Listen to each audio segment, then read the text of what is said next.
Good morning. Welcome to ClayChat 2022. It's our first session for the year. Today I chat with John Bauer, who I don't need to introduce too much, but what I would like to say is he's our porcelain guru from South Africa. We've got some international participants as well. But John is going to tell us about his clay journey, where he comes from, where he's going to, what inspires him, and also his very unique technique. He calls it the trappings of a past age. So John, over to you. Thank you. Thanks, Rika. And I'd just like to welcome everyone. It's such an honor, especially seeing, I started this as a kid playing in my garage. It's just amazing that by following one's dream and lavishing in the space of joy, one can carve out a future for oneself.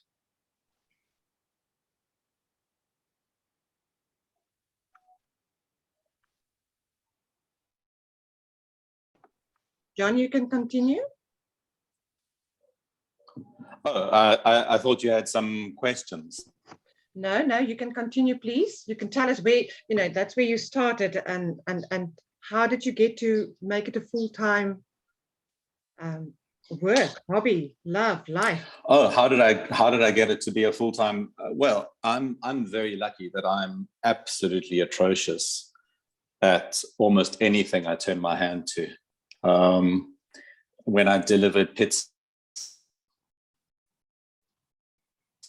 and exactly half of, and I realized that the only way that I would carve out a place for myself in this world is by almost using the compound interest concept. So investing and reinvesting, because by putting in extra effort today, you can reap the rewards tomorrow, especially in the field of ceramics. And so my greatest joy was walking around museums and really spending time in the silence of those spaces and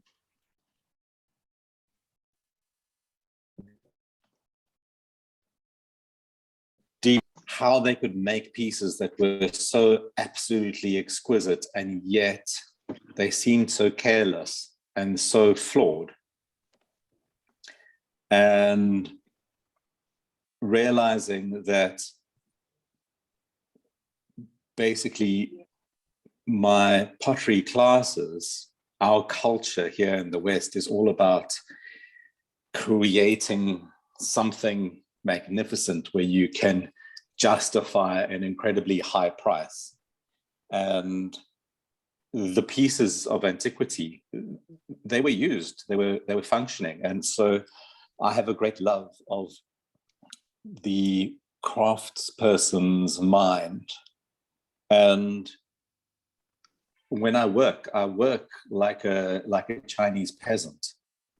I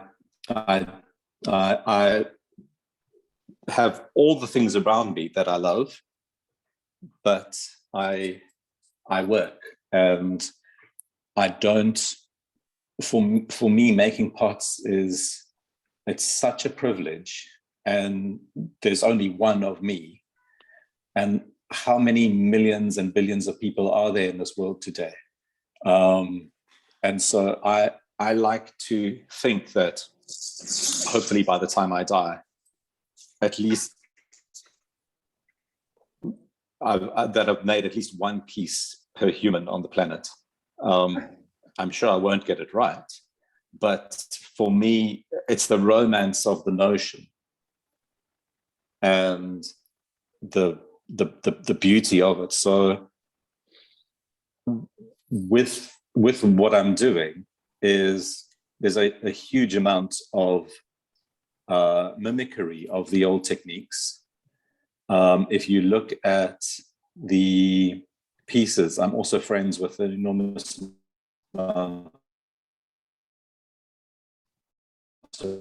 of fine artists. To be able to make this piece here, I had to learn what fine artists learn, and it's to forgive oneself for the imperfectness and so love of the illusion of what isn't, where you drift in the direction of abstraction, but you partner with the inventiveness of the viewer's mind and doing something that is quite accurate to real life, but you're giving them really the bare minimum of suggestion. And for me, that's really quite tremendous. When your photos are flipping. I don't know if it's your iPad automatically doing it, but yeah, I can just imagine all the questions. No, that's me flipping through it. I can imagine all the questions, but what I would like to ask you, so did you originally, you didn't start in porcelain. Where did you go for classes? Who did you start your clay journey with? So I started with Biddy Lees, and Biddy Lees was really a magnificent teacher. She was an heiress, and she was teaching more for the social experience of teaching. And a lot of her students were incredibly wealthy. And she kind of saw me as her only potential. During school holidays, she would give me the keys to the studio, and she'd make an excuse. She'd say, well, we have a house sitter looking after the main home, but Jessica, our dog, gets very lonely and doesn't really like the house sitter. So please come in and use the studio as much as you'd like. And I'd be there every day through the school holidays, working, making things and inventing. And it was such a incredible experience, because growing up in such a wealthy area, learned about creativity and how people sacrifice their creativity. My neighbors, the Fansales, there was this childhood memory. They lived in a palatial house. Their house was 10 times the size of ours. And they had multiple lounges, and it was like a rabbit warren of house. And it was amazing, because with all of this space, the only time I saw them truly happy was when they were carving cuckoo clocks. And going down to see where they were carving cuckoo clocks, they had this tiny little space at the end of the garage with a walling it off, with a tiny window. It was almost like a truly, Dickensian space. And it's that childhood memory that when I bought a home and started my studio, the best room in the house was for pottery, and people would come and they would be horrified that I was doing pottery in the best room. And I think it's so important that we question our cultural norms and say, but why do we think that? Is it serving us? Absolutely. Now, tell me, what type of work did you do when you were working there on your own in the studio? So I was very interested in marbling of clay, and I invented using those camping tables with steel legs. I invented a way of slicing even slices and making plates. Very few still exist today. So there were those pieces, and if you type into YouTube John Bauer retrospective, a lot of my early work are in a video, because I did a retrospective at the South African Museum for Museums Day. I was very lucky to have the opportunity. And, I did mugs that were sort of feminine forms. I did architectural pieces where it's almost like an exploded dollhouse.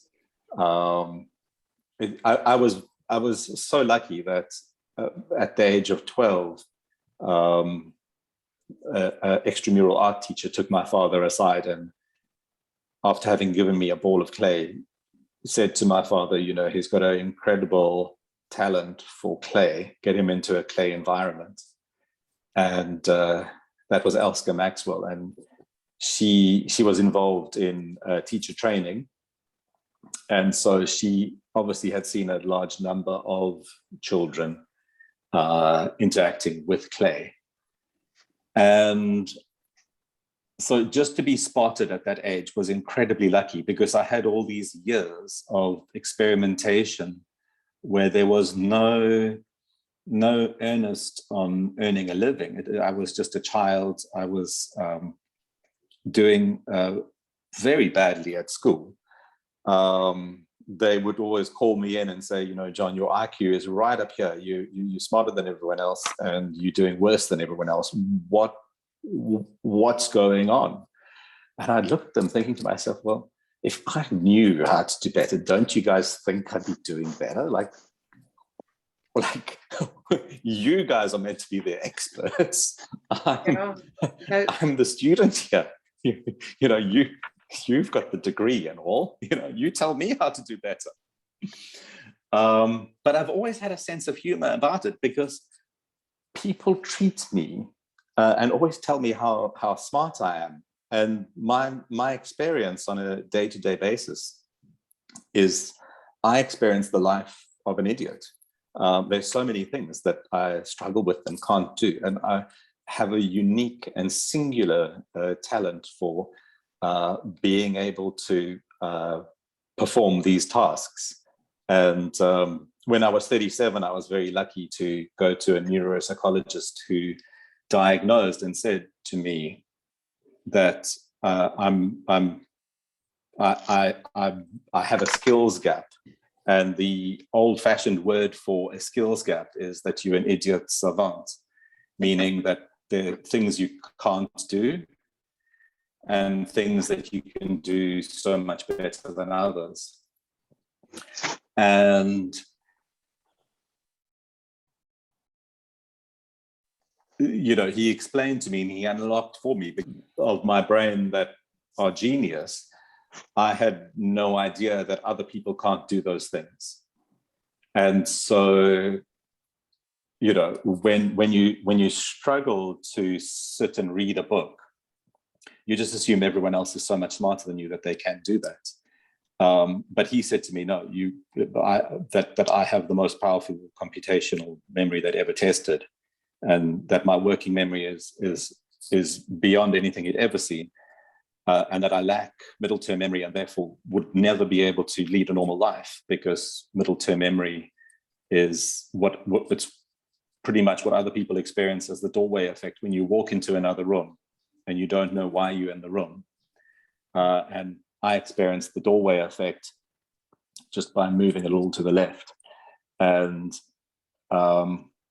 you know, the not being able to track what I'm doing, I rely entirely on the long-term memory to,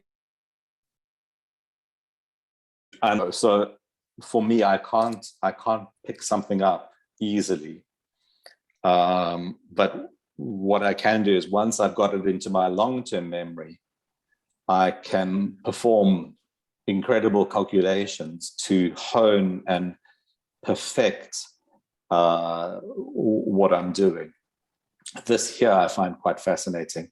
It's actually just my tabletop where sometimes it gets dirty and I have to scrape it clean. And it's in that I find so powerful, because something like this, which you can see the scarring of the cloth through years of work. I mean, this cloth I've been working on since 2009, and it gets worse and worse every year, but the scarring of it also puts tremendous interest into the piece. And although other people look at it and they don't know where that distortion is from, for me it's a timeline.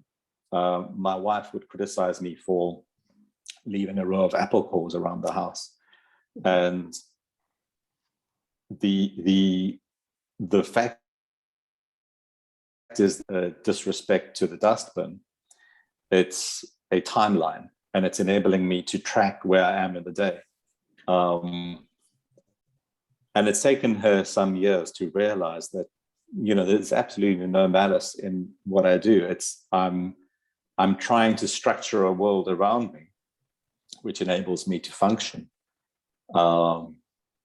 And there's such joy when I get it right. And, also right are relatively low. I see it as my role to invent new technology which could be farmed out to industry. Because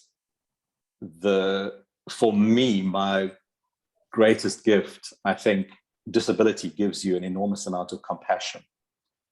And I keep on inventing new things. And for instance, the beads that I make, I'm very interested in making beads as a service to create jobs.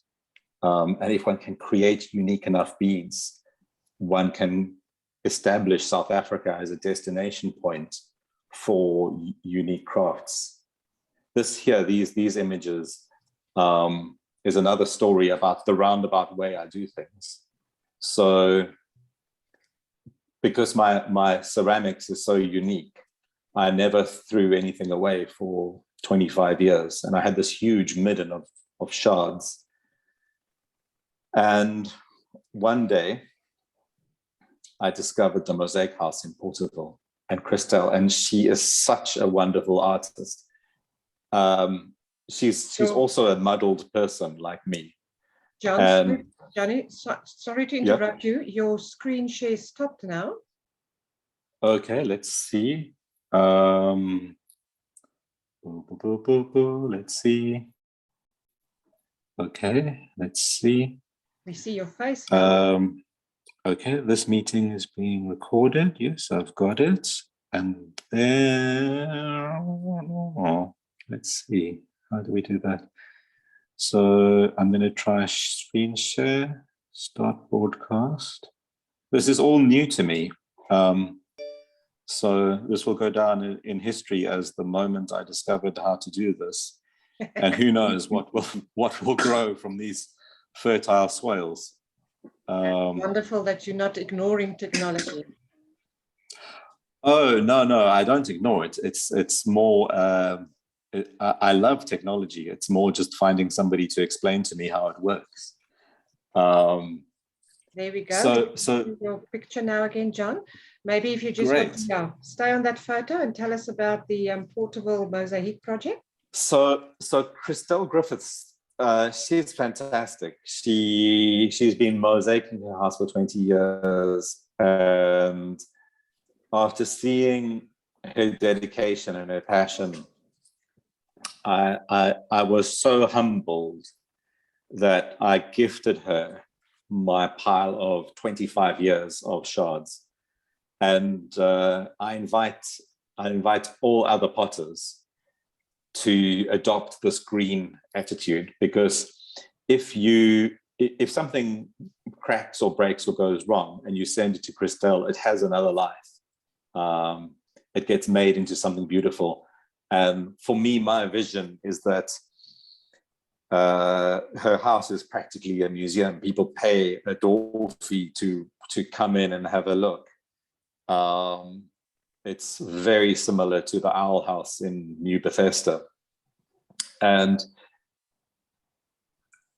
I just imagine if all potters send her a way of being green and responsible within our industry, but it also becomes an adventure for a viewer. So a fan of ceramics might walk around and go, oh, there's a piece of Lindsay Scott built into the wall there. There's a piece of David Walters built into the wall there. There's a piece of Lisa Ferrer built into the wall there. And how these pieces energetically create a joy, a flow. And it's a great way to to create ongoing collaboration. So last year, I invited mosaicists to all meet at the Mosaic House. Christelle asked me to be festival artist, and for me, I know I'm half idiot, half genius, so I know that I have to structure things in a way where I'll be able to sort of deliver a success. So I invited the Mosaic community, and what a wonderful group of people they are. I really, really enjoy the interaction. And I invited them to all do self-portraits using fragments of my work. And then their self-portraits went up on a wall as a group photo. And we've decided to do this every year for 3 years.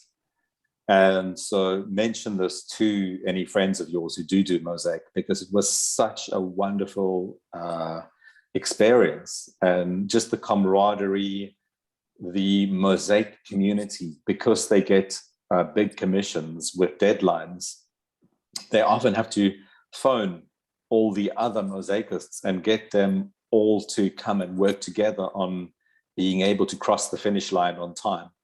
And so it's got such a unique culture. And I really, really, really love the energy of the mosaicists. And so everyone put their faces up on the wall. And it became this beautiful also marketing resource where somebody can look at a wall and go, really like the style of this person's depiction, or really like the style of this depiction here. And so, do you have a photo for me, when later in the thing, I think it pops up. I've got it somewhere. Okay, we should get to it if I keep swiping. Okay, yeah, no, just hang on before you start swiping. It's such a wonderful project and a way of upcycling. I think it's just amazing how to reuse that other people throw away. But John, I want to get back to history. Please tell us, yes, when did you get involved with porcelain? Because you specialize in porcelain. When was your first experience with porcelain? Yes, so the porcelain, that was when I was 16.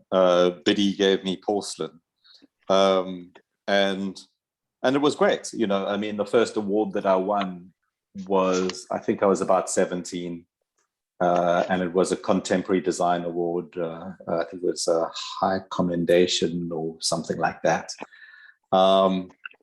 And that definitely, I mean, I must thank Ceramics South Africa, which at that stage was called the Association of Potters of South Africa. And that's why I'm such a patron of CSA and encourage people to join CSA, because that award at that young age really sent me a very clear message saying there's a future for you here. You one of the best. And it was really, one of the first times in my life that I'd ever had any kind of success. And I think that people who perform poorly at school tend to overcompensate later. So, if they find something that even succeed fractionally in, it becomes the medicine for all those years of sorrow and worthlessness. And for me, I walk into my pottery studio and I'm a superhero. I'm Flash Gordon. I'm Batman. And I shed all my disability, and I can do. I might not be able to easily, keep appointments or understand time or read, but moving into a space where you have the brain of an inventor, you have to focus on inventing. It just completely unlocked my world. And the only sad thing is that that news came to me age 37. So I had been inventing before, but really, really struggled to make the same thing twice. And he said to me, John, you can't make the same thing twice because you lack the piece of memory that allows you to know what you've done. And that's why you are coming at this from a radically different perspective. And that's why your work is unique. So yeah, for me, it was just amazing. A professional sit me down and counsel me through working with an occupational therapist who deals with stroke victims. And the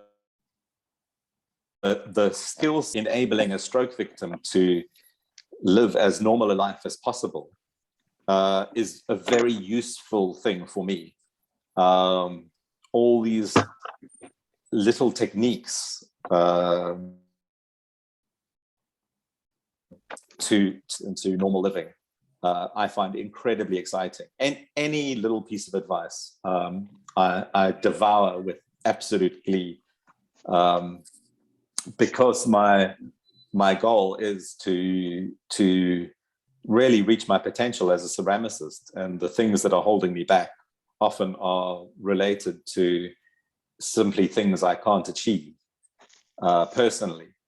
And so I've simply hired more and more staff to fill the gaps, and it's been amazing growing. And most potters, they develop something and then they hire staff to make the stuff, and then they end up being a paper jockey behind a desk. For me, I make the stuff, and I make the stuff so well and so abundantly. I hire, marketing graduates. I've got somebody helping me pack the kiln and with various technical issues and standardized applications. And, being surrounded by a supportive community who, understand that it's very difficult to ask me to do something because I'll forget, and share the joy when things go well, and when we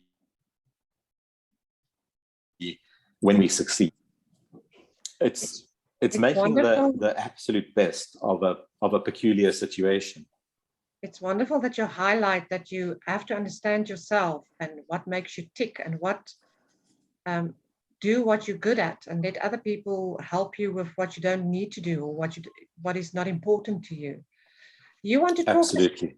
Do you want to talk us through this photo that's on the screen? That's a huge mosaic with those small blocks and the various technique. When did you start with is it lithographic technique? Did I start the mosaic tiles? Well, no. So the printing technology here it's a dioroidal technology. It's something that I developed by accident while working on bulletproof porcelain. And my philosophy is improve an existing invention. Don't invent something fresh, because the R&D is fast. But if you can optimize something that exists, you can actually outperform and outmaneuver the other product that's in the market. So bulletproof porcelain, well, the arms industry is a massive, massive, massive client. And, I believe that I don't limit myself to seeing myself as an artist. I invent technology, and I exist in the space of art because it's a beautiful, welcoming community, and there's a lot of social interaction. I'm very gregarious. I I get a glass of wine put in my hand wherever I go. I speak with people, and it's a source of joy. But you know, if I can stop bullets killing people, I don't see any reason to be in one space only. The imaging process is completely wonderful. It happened totally accidentally. I was working on sheets of porcelain and I saw these beautiful patterns, and you know, I was trying to work out where on earth these patterns had come from, and I was going forwards and backwards through my process, saying, at some point the penny dropped and I realized that these were macro images of my fingerprints coming through on these large scale tiles. And I thought to myself, whatever reaction has happened here is the new frontier of ceramics. All photographic processes, in my understanding, burn away in the firing. And so if one is able, and this porcelain, the closest similar technology would be a Polaroid photograph. It's not the same, and there are many attributes which are completely uncommon. So for instance, the metaphor of the Dussie, which is that small little rock rabbit, its closest relative is the elephant. But the elephant's closest relative is not the Dussie. So, you know, when I say to people, you know, is a Polaroid, it's with the same closeness of the Dussie to the elephant. There are many other things that are closer to a Polaroid than my technology. So when I create a macro, a macro tile panel, for me, the first few macro tile panels was me trying to work out how I could, in a very small space, show just how much work I had done. How could I distill down 20 years of work into a single panel? And so I would go to my library of images and generate tiles that spanned my entire career of work. And for me also, it's such a joy to make, because image and character has a specific meaning in the diary of my life.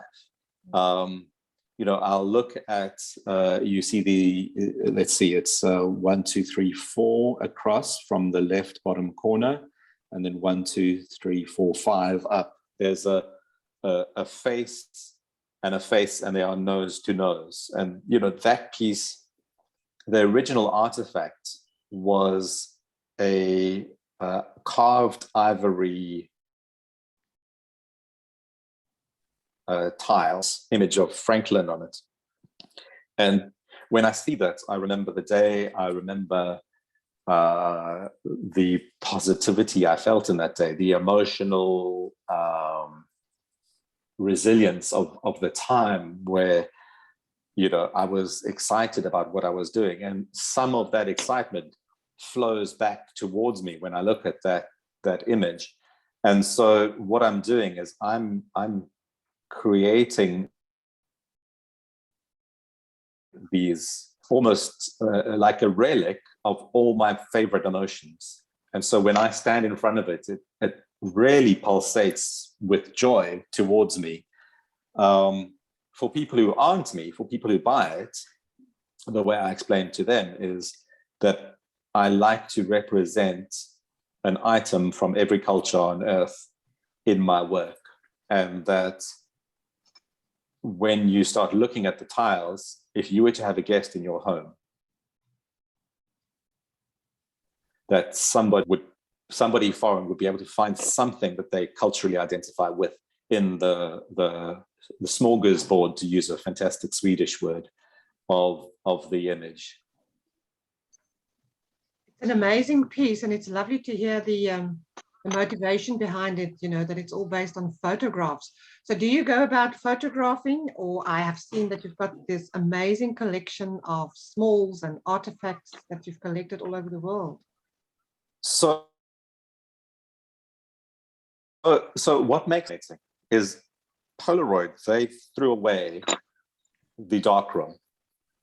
So imagine the day before Polaroid came out, and a scientist walks up to you and says, we have found a way to miniaturize the darkroom, that the darkroom will exist inside the paper.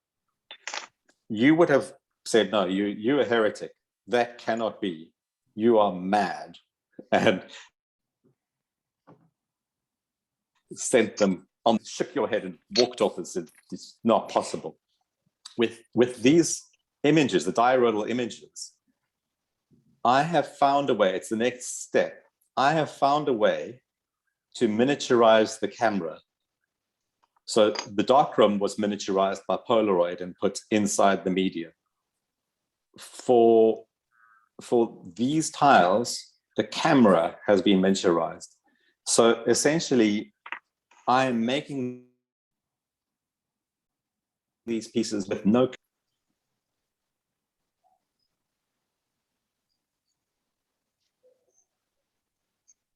John, you're cutting out. I cannot hear you. Oh,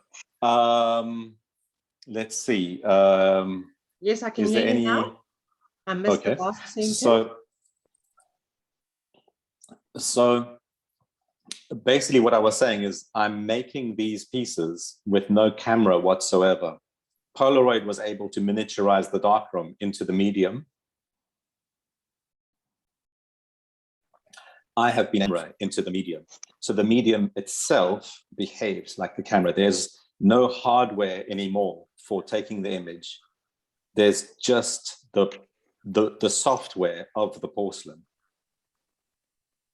Wonderful. So the porcelain images, whatever you are showing it, there's no negative. You know, that's why I say it's like it will capture what you want it to capture. Do you want to walk us through the other photos that you have on that you have available? Great. So the one last thing about the diurnal technology, what makes it so exciting is you can create a single high quality image with incredibly delicate grayscale, which means that in a factory setting, one would be able to create images with decals. You have the setup of the screen and all the other technology that would warrant a run of, say, 1,000 or a run of 2,000 to pay for setting up the process. Whereas this, it lends itself to creative work because you can literally just work on one of this image, one of that image. And so full of memory. I had a Swedish potter stay at my guest house. I have a B&B here in Harfield Village, which we are running also as an art residency. And I took her to see Paul de Jong and Nina. And on our trip, we spent a few days looking at various different pottery related things. I bought this coin, the feminine face. And so whenever I see that tile, I think of Elvira. And it's the way that my memory is being put into these objects because I can't hold the memories in my head. This here, do you see the image with the giraffe? Yes, it seems to be like carved clay. Yes. So this is because the original of this is the giraffe is made in Germany and the house is carved in China. And so by putting these incongruous objects together, one can celebrate and create cultural bridges where the unconscious mind of the German citizen would see the giraffe and go, yes, I played with one of those as a child. And the China would see the house more. My grandmother had a vase that had that house on it. And so, you know, I mean, it's a very romantic notion that I hold. But I really do believe that by creating beautiful images and objects that will last 10,000 years, I can have a positive impact on the future and help enable people to, as I feel. This one here, you can see the two center tiles, they are Japanese embroidery. And there's something wonderful about going and finding the finest examples of crafts and putting them into a medium that is archival, that will last for thousands of years. So even after those embroideries have become moth-eaten and fallen by the way, I'm running a relay race, I'm grabbing that baton and I'm running into the future with those aspects of craftsmanship that hopefully people standing in front of a wall of my tiles would be challenged to do something with their hands and develop a skill and develop either a leisure activity, a hobby, or maybe even start performing these tasks as the tile in the bottom right corner. That's a stamp I carved when my retrospective at the South African Museum, I sat there for 11 days for the duration of the retrospective and sat there and carved and demonstrated. And so that is a stamp that I carved then. And whenever I see it, I remember that feeling of being in this big hall, you know, with these cabinets, but this amazing feeling of echoing emptiness as people left and then fullness as people arrived. And it was really, it felt like being in the belly of a whale where tourists come and go. It was really, you know, I incredibly value immersive experiences. And it was so wonderful to have that opportunity. John, your photo is quite large. Can you just, you know, it's enlarged, maybe just make it smaller? That, I think that's it. This face is, okay. Can you see the whole face? Or yes, we see the whole face. Is that the one you were talking about, referring to? No, I was talking about the, how can I say, it looks almost like a cartwheel. It's sort of got a central carved area with a star radiating out and a star, and then a circle around it, and that stamp has been stamped a few times. Okay, yes, we can see it on the screen. It's the bottom right corner. Perfect. You can go on with the photos. Since I must thank is the Fab Lab. The Fab Lab, they have all these machines and you can go and you use them free of charge. And I developed some very, very promising technology using laser engraving into perspex. And my only frustration is that they wanted to teach me how to do it. And for me, it's like, I've invented this technology. I don't have time to become an expert in this other technology. Just let me pay someone and move tech forward and invent some wonderful things. They're sponsored by the Kellogg Foundation, so they're incredibly well funded, but I could never get past the rule of we'll facilitate you to do it yourself.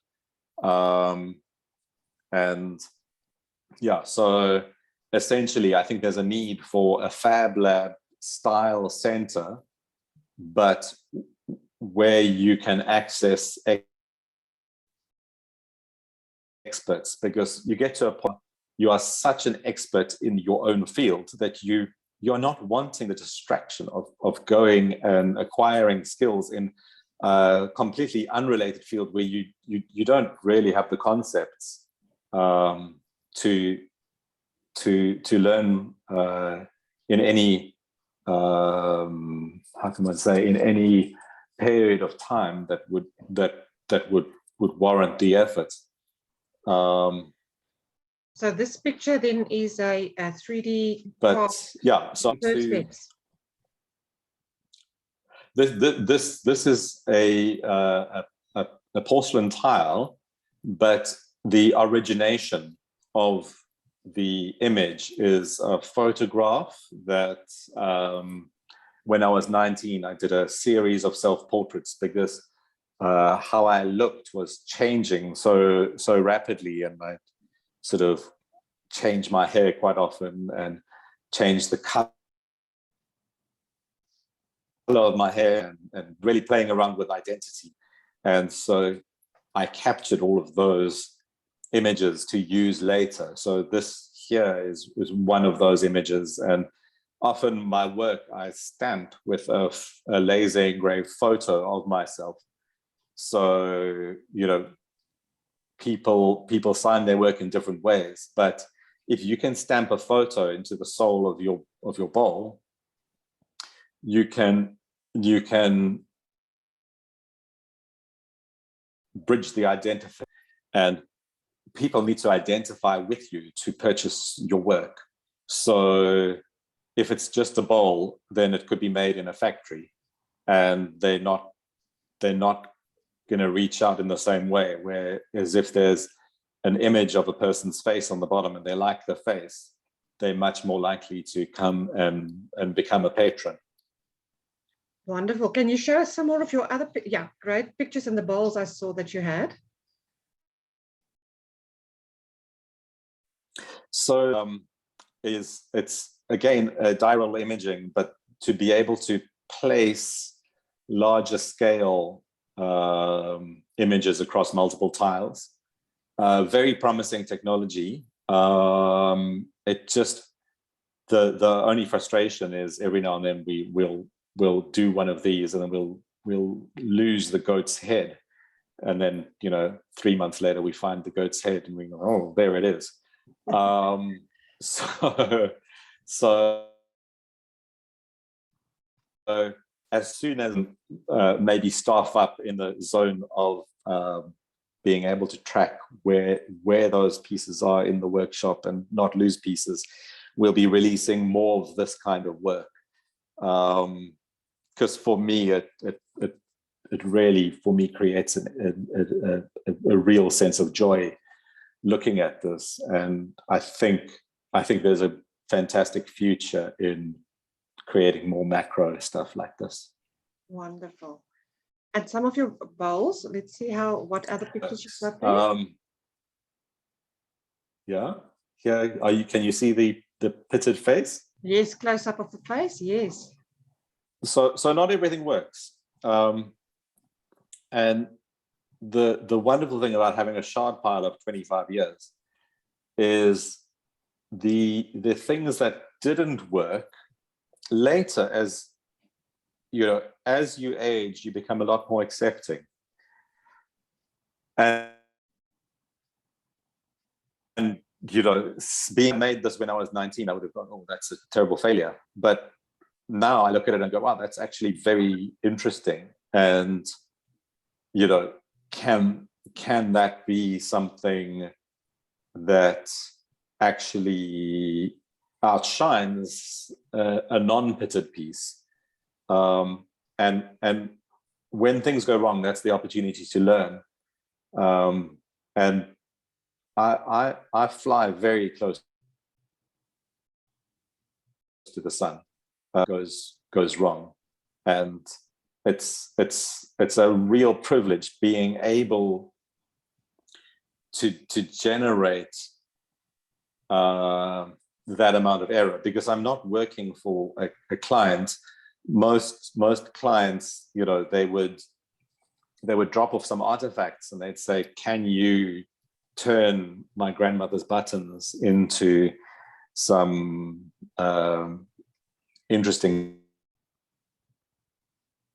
tiles, or, you know, they'll drop off some Soviet rings or some doilies, or, you know, they're wanting to commemorate their family history. And for me, it's wonderful, because I can't commemorate the family history without, you know, having a dinner and a glass of wine with them and hearing about their family, and it's for me, that's reading books, you know, sitting with a patron and hearing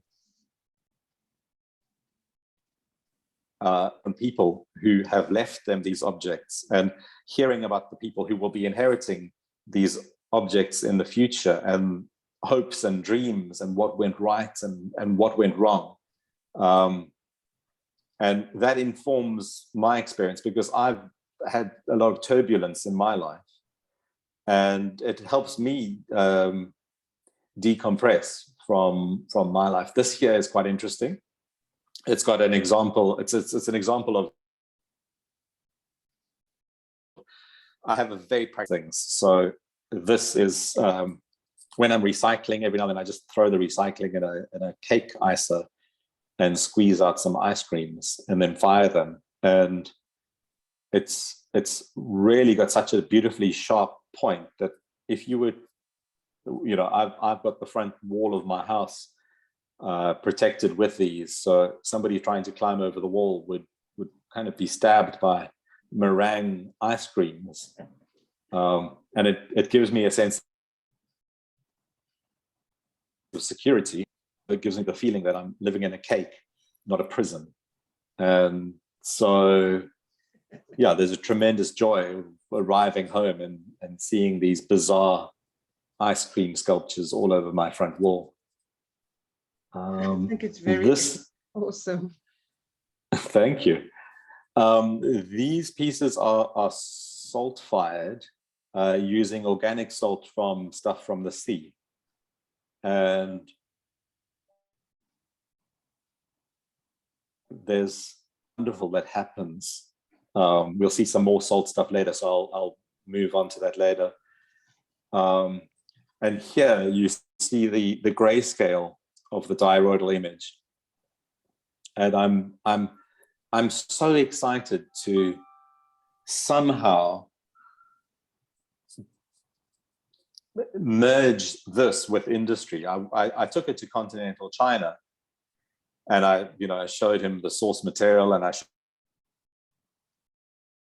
showed him the end results, and I said, you know, process which could revolutionize industry. And he opened the Elle Decor magazine, turned to a crackle glaze on a photo of a bowl with the crackle glaze, pointed at it and said, "Can you make me that crackle glaze?" And I looked at him and I said, "But you can Google that." Like, there are 4 glazes available. You know, you can ask a novice potter to make you a crackle glaze.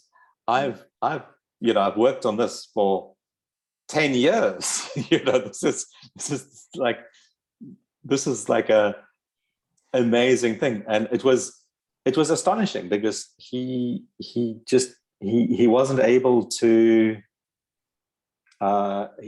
grasp the potential value. So I've got a long list of inventions that I've invented along the way, which I shelve and say, well, one day I'll be able to, you know, sell this tech to some kind of industrial process. I love walking on the beach, and I collect sea porcelain. We have such a vast amount of ships that wrecked on the Cape of Storms coast. not only the shipwrecks, it was illegal to make porcelain in anything other than the imperial pottery in China. And it was a death penalty if you were making porcelain outside of the imperial pottery, because the emperor wanted to maintain the monopoly. The illegal pirate factories would have a deal with the people buying the porcelain that they would load every fragment, because any evidence of pottery making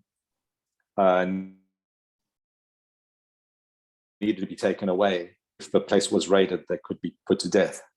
And so all those fragments were also loaded on the ship as ballast. And when the ship came into harbor here, they'd throw them, well, not harbor, but came into the bay, they'd throw the ballast overboard and load more stuff here to go back. And so there's such a wealth of fragments from hundreds of years of that happening. And, you know, many people, you know, you say we're going to walk and pick up porcelain on the beach, and they think you're going to pick up one piece, but you pick up a lot. This as well, I think it's jade, I'm not sure, but I was very lucky to find that washed up on the beach as well. This piece, I believe, is glass. One can see by the we lost your screen share. So glass is often blown and stretched, and John, so you can see the one side. We lost your picture, John. Oh, you've lost my picture? Yes. Let's see. Are we back? Are we? Hello. So let's bring back the share screen. Share screen.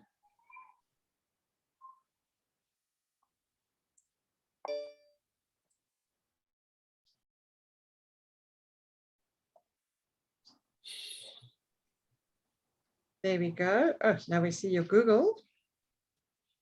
Let's see. Let's go to your pictures. I think.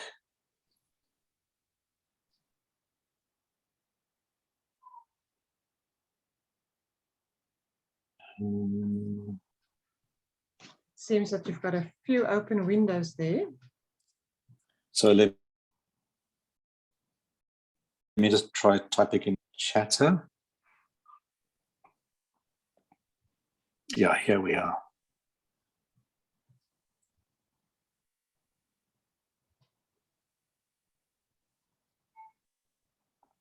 So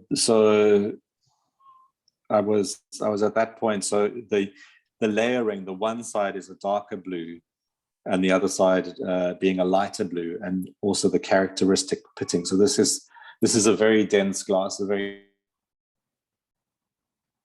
old glass, formed at a very high temperature. The glass today melts really easily, whereas one of these pieces of glass at 1260 won't really melt. So it's amazing also playing around with these older things and incorporating them into one's work. So with this here, I mean, this again, it's the again and again. I work with artifacts that I really that fascinate me, because I believe if it fascinates me, it will fascinate you. And if it doesn't fascinate you yet, it's just because you haven't heard me talk about it. So this again is it's salt fired using stuff from the sea, and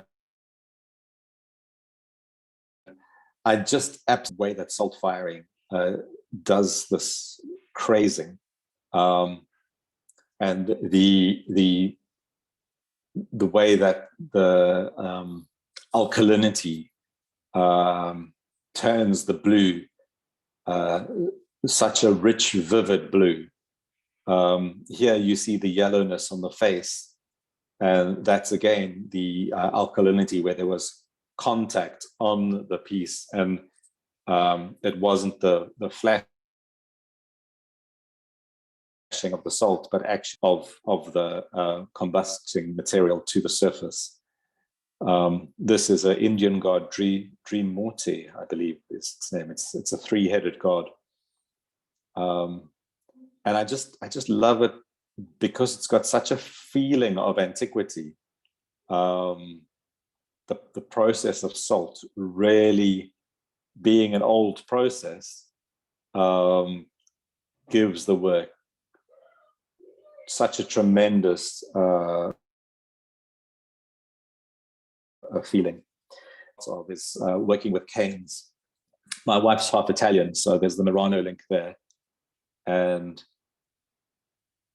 I see beads as a way of tithing time to create solutions for poverty. And I've, in my time, had a lot of times where money was a big issue.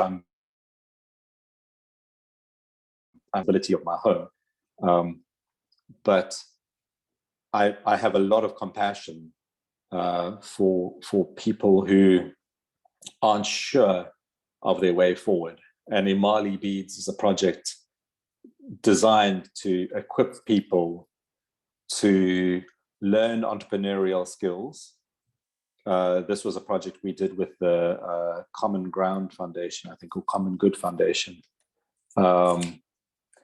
And essentially it's some string and some swing tags. And I believe that we can leapfrog if we get people, the desperately poor in rural areas, if we get them Instagram and a way of shipping, they can be sitting and selling necklaces at, $200 to $500 a necklace. And, you just need one person to transform an entire community by harnessing a combination of telling people where they're living and how they're living, and showing people that they are trying, that they are seizing an opportunity and running with it. And, I believe that people need to be given a chance. At various points in my life, I've been outrageously lucky in the chances that came my way. There were chances that were invented because I was waiting. I was ready first, and my passion is that these chances, if we can create a culture of readiness, then we can create a culture around people's culture of readiness, of opportunity. I'm expressing that badly, but I think it's because I think that is, for me, it's an emotional space, so it's very difficult for me to be coherent. But essentially, I want to see poverty end. This piece here, can everybody see this piece? Yes, we can see that. So this is Albrecht Dürer. If you look at it, that's a face that I use again and again and again. But Albrecht Dürer's eyes are transformed into seraphim, Greek Coptic icons. Forgive the pun, between eye and icon. So his eyes are actually the heads of Greek Coptic angels. And every now and then I buy something that's outrageously expensive as an antique, but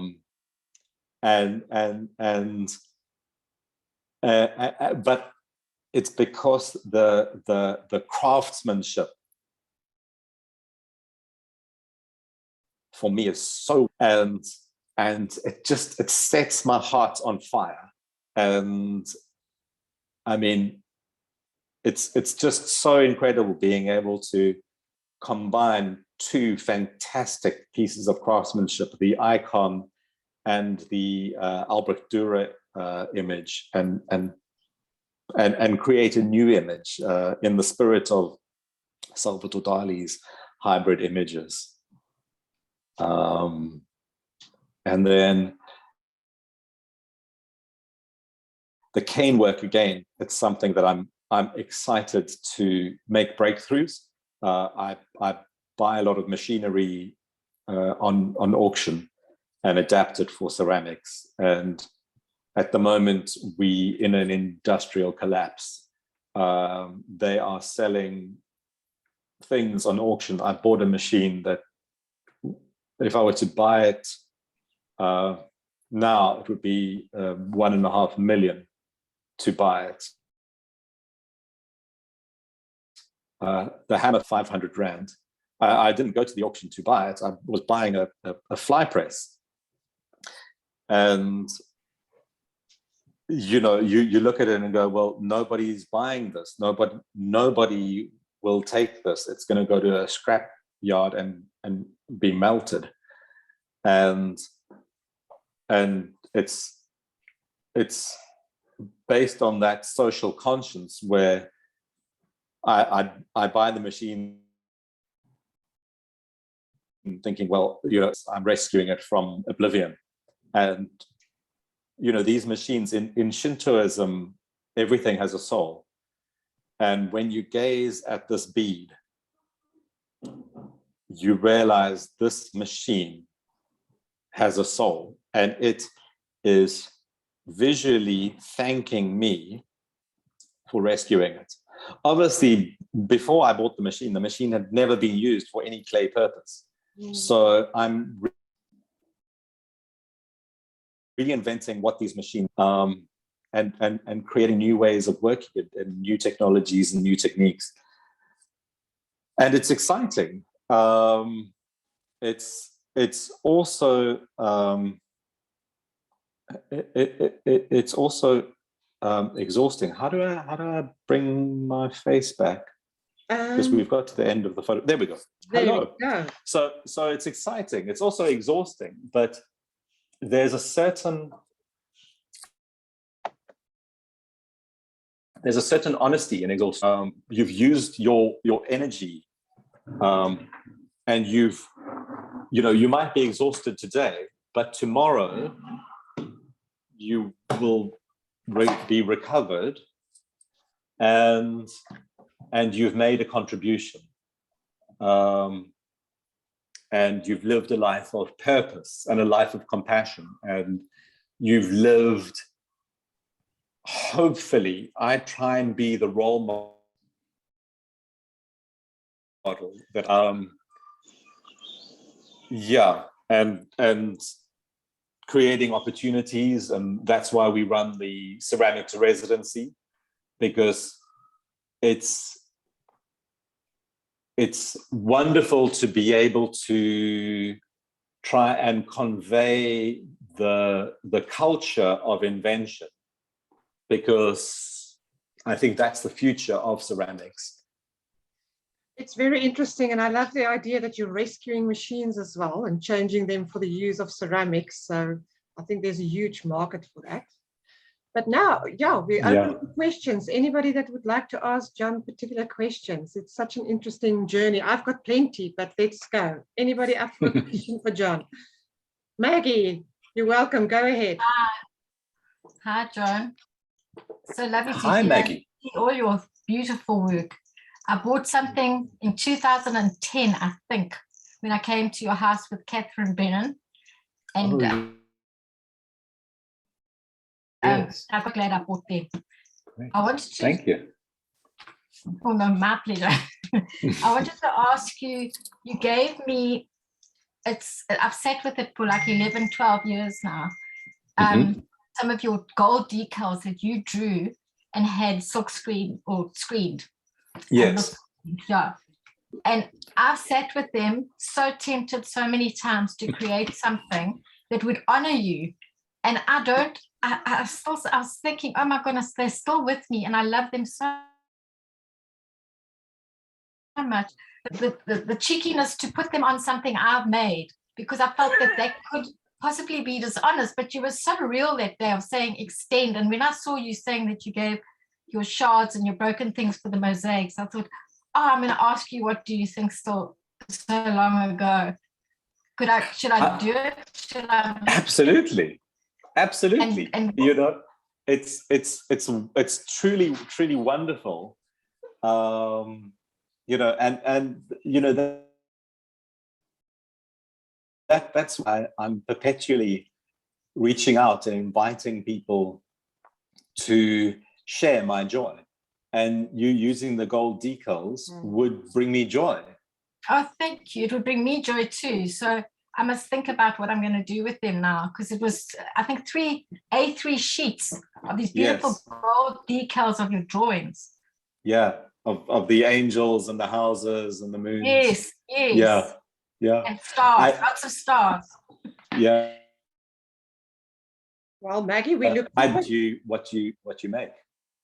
Well, now I've been so brave talking out in public, I'll have to do something. Yeah, yeah, I mean, everyone watching is going to be WhatsApping you once a month saying, send us the photos. We want to see what you've done. Oh, I want to see John. Yeah. Wonderful. That's wonderful. Thank you. Cool. Thanks, Maggie. Thank you, Maggie. Anybody else? Thank you.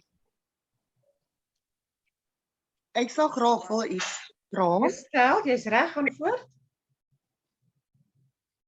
Engels praat. Nee, jy kan Afrikaans praat.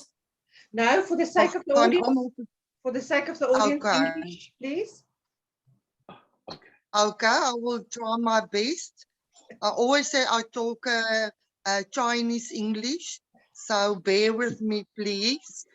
I want to ask John, I'm very privileged to have some of his shards, and what is the biggest dream piles of shards for other people to create or do one specific thing with it? So I very much believe it's all about a space of joy. And, you know, we as creative people are here to bring joy to others, to bring light and laughter and healing and setting glee. So you know, I'm always trying to be non-prescriptive. You know, I always say to people, what brings you delight? Chase your personal delight. And if it's bringing you delight, there's a very good chance that everybody else will be delighted, because delight is contagious. And I just like to say to everyone, this is the Christelle that has the mosaic house. So if you have fragments and shards, she would love you to visit and drop them off, or courier them to her, or post them, or send a friend. Absolutely beautiful. It is a feast to the eye. There is, you saw some of the images earlier in my talk. It's totally beautiful what Christelle has done. Thank you, John. Wonderful. Christelle, you need to get onto our ClayChat WhatsApp group so that we can share the information there, hey? Okay, I will do so. Thank you. Wonderful. Because I enjoy it so much. Oh, fantastic. And John blessed me, and it's like he blessed so many people. It's just unreal. And people who come and visit me also ask, wow, I see you do it with shorts. Can we have some? And I said, yes, I pay with love. I will pay it forward. And so this is an ongoing cycle of giving forward. Wonderful. I see that you're showing us your piece there, all the way from Poland. You want to tell us about your piece? You are muted. You would just have to unmute yourself. I don't know what to say. Okay, my English is very limited, so it's hard for me to express myself in English. You know what I'm doing. My stuff is just a funny stuff that people are buying and putting on the windowsill. That's the main. I don't try to be big artist. I put myself between and more art people, something between, you know, just funny, not very sophisticated stuff for average people. It's my way. That's it. You know what I do. You can see on my Facebook. You know, when you put Adam Bart in Google, you will see my stuff in graphics. So that's it. Thank you very much for joining us. Yes. MK, can you hear me? You were showing a piece that you have there of John's. Would you like to share us the piece that you were showing onto with your video?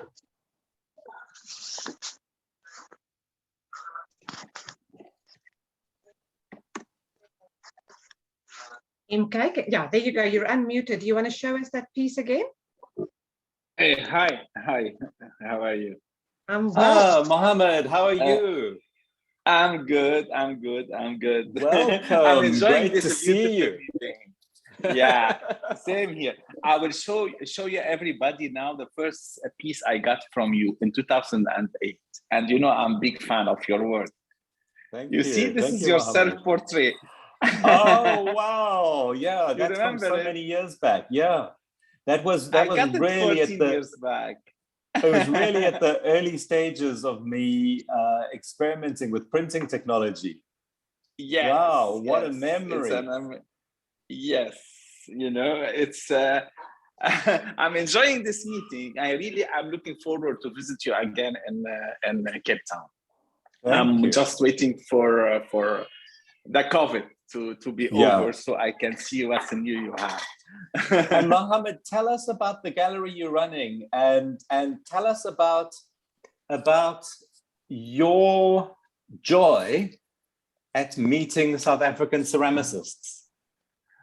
You know, I'm a big collector of ceramic, and the gallery we are running actually in Nigeria, it's a foundation called Motion to promote contemporary African art, and including South Africa, Egypt, Senegal, Nigeria.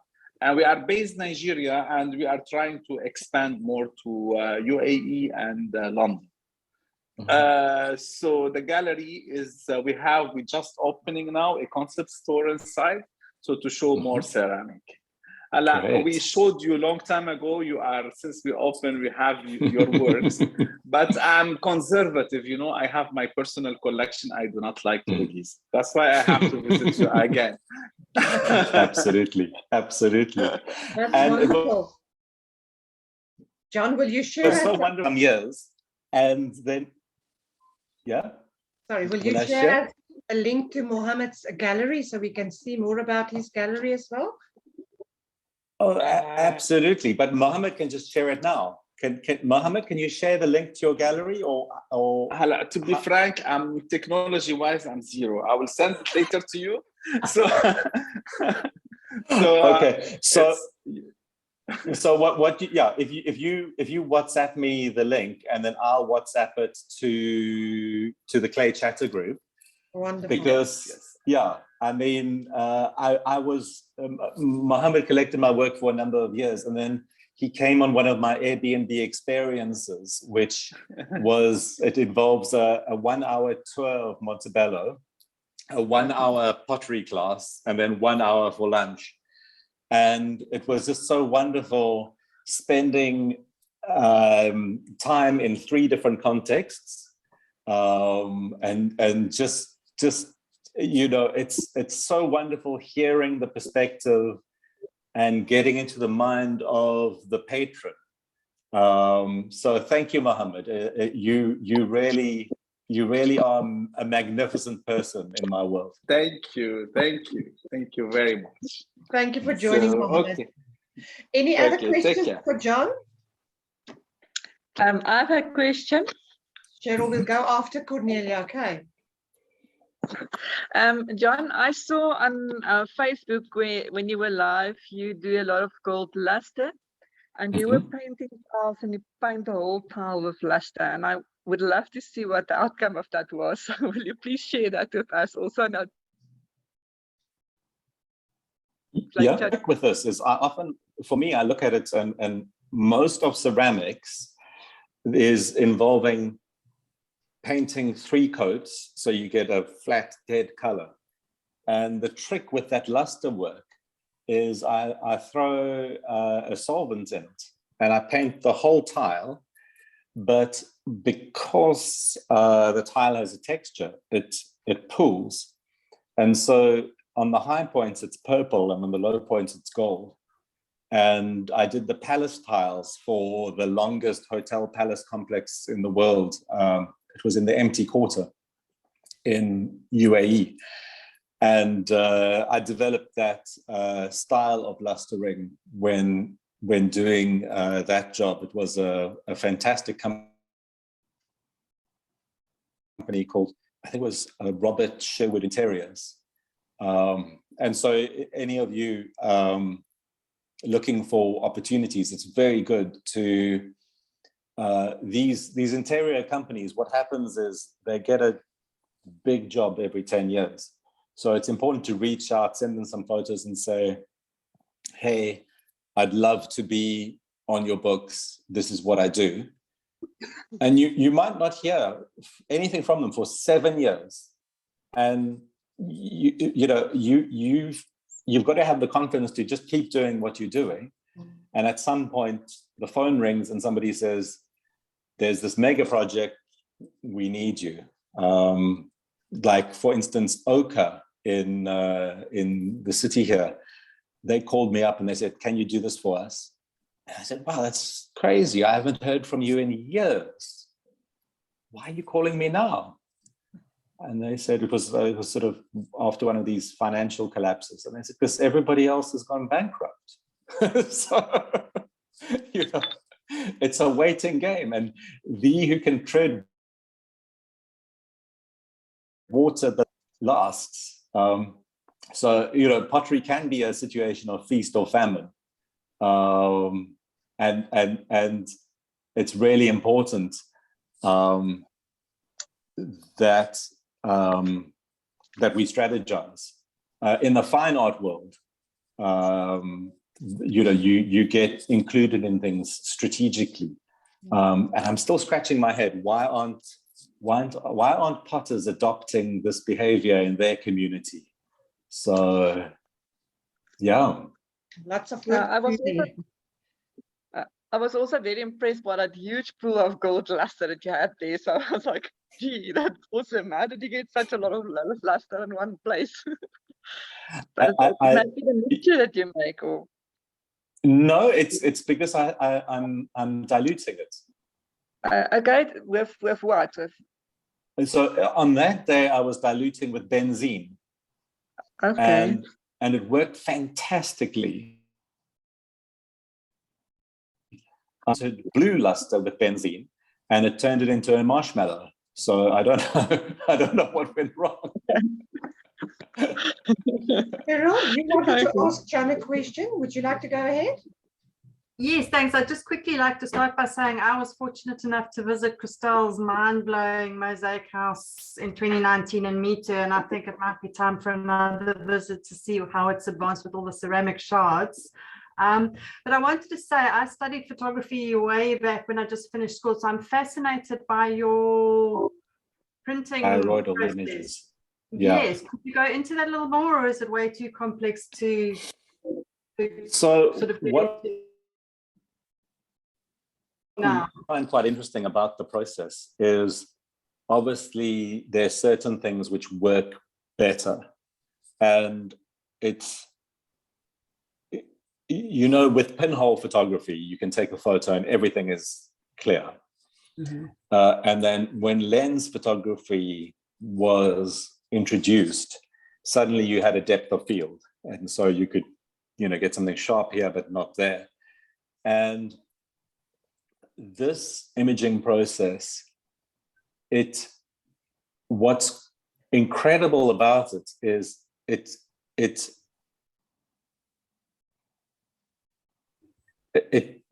doesn't look like a photograph because it's a grayscale of 3 different colors.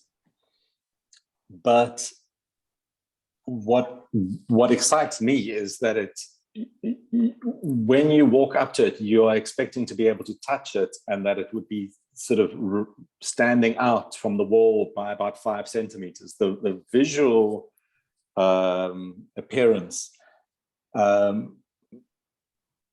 it's an illusion that denies reality. So I'm so excited to try and figure out how I could mainstream it.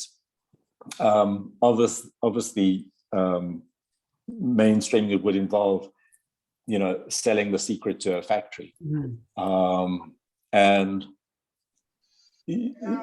what a wonderful process where you'd be able to kind of integrate, as artists, we, spend hundreds of hours in the studio working, incredibly long days. We love it, but also the artistic poverty means we don't really have much money to go and do other things. So, and I'm very lucky that I've had some financial blessings. We've just moved next door, which means we've opened up 6 rooms in the residency. We've got a lot of space for our family, on the neighboring property, and patronage to be able to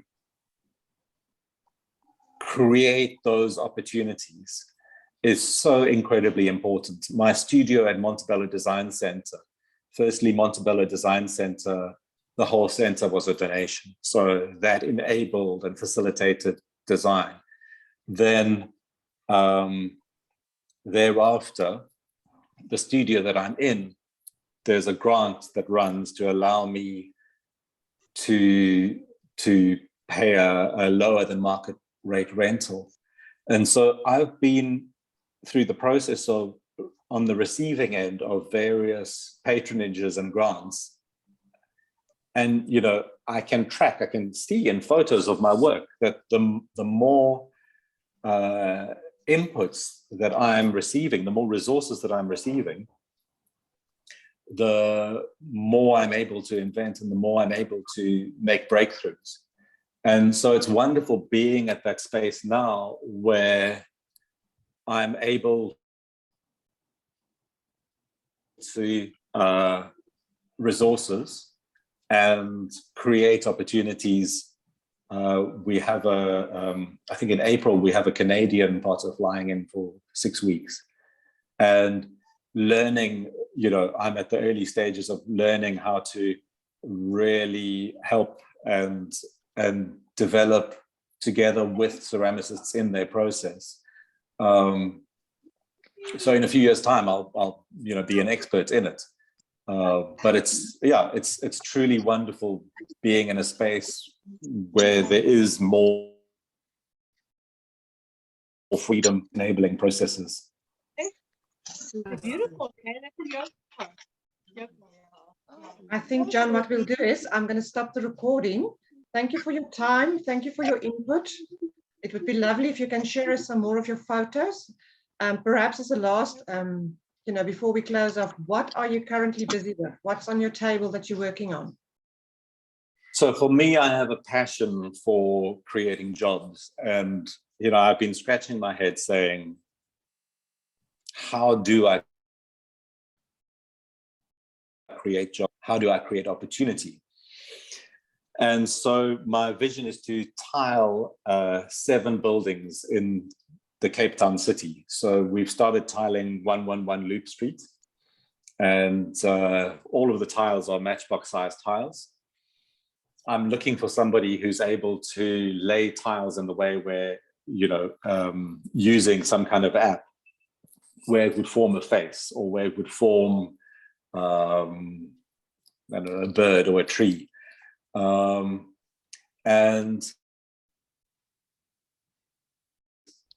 so Gaudi, basically, they're tourists that fly into Spain and Barcelona to go and look at Gaudi's buildings. And once they've done that 3 or 4 times, where do they go next?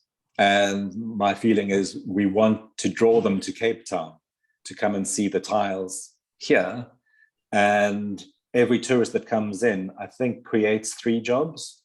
So it's a bit of a roundabout way, but I can't see how I can create jobs in a very immediate sense other than creating beads. And yeah, so that's the one big project I'm working on. And the other big project that I dream of doing is land in the town of Salem. And the idea, it's just outside Grahamstown. And the idea originally was to build 400 units for 800 artists. So it's semi-detached.